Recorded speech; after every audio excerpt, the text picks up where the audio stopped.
Umesikia neno tycoon? Ni watu gani hawa wenye mafanikio makubwa ya kifedha, na kuna aina gani za tycoon? Leo tutagundua fikra za watu hawa wenye mali na ushawishi mkubwa ulimwenguni. Tycoon ni mtu mwenye mali na ushawishi mkubwa katika sekta fulani. Wana mafanikio makubwa ya kifedha, uwezo wa kuathiri soko na sekta zao, mtaji na mali nyingi. Mfano, Bill Gates katika teknolojia, Aliko Dangote katika viwandani, Oprah Winfrey katika media, wanahusika na uzalishaji wa bidhaa. Mfano, Henry Ford katika magari, Aliko Dangote katika cement na sukari.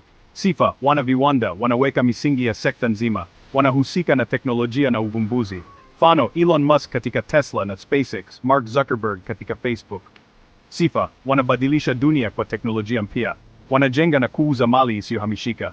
Mfano, Donald Trump katika majengo, Zhang Xin katika China. Sifa, wana nyumba, ofisi na mahekalu ya biashara, wanahusika na utangazaji, filamu na muziki. Mfano, Oprah Winfrey katika TV, Tyler Perry katika filamu. Sifa, wanaweza kufanya mtu kuwa maarufu kwa siku moja, wanahusika na benki, uwekezaji na soko la hisa. Mfano, Warren Buffett katika uwekezaji, Jamie Dimon katika JP Morgan. Sifa, wanaweza kusema soko la hisa linakwenda wapi. Kila tycoon alianza mahali.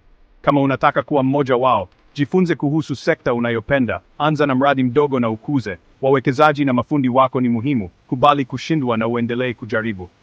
Tycoon sio tu wenye pesa, ni wenye maono, uvumilivu na ujasiri wa kufanya mambo makubwa.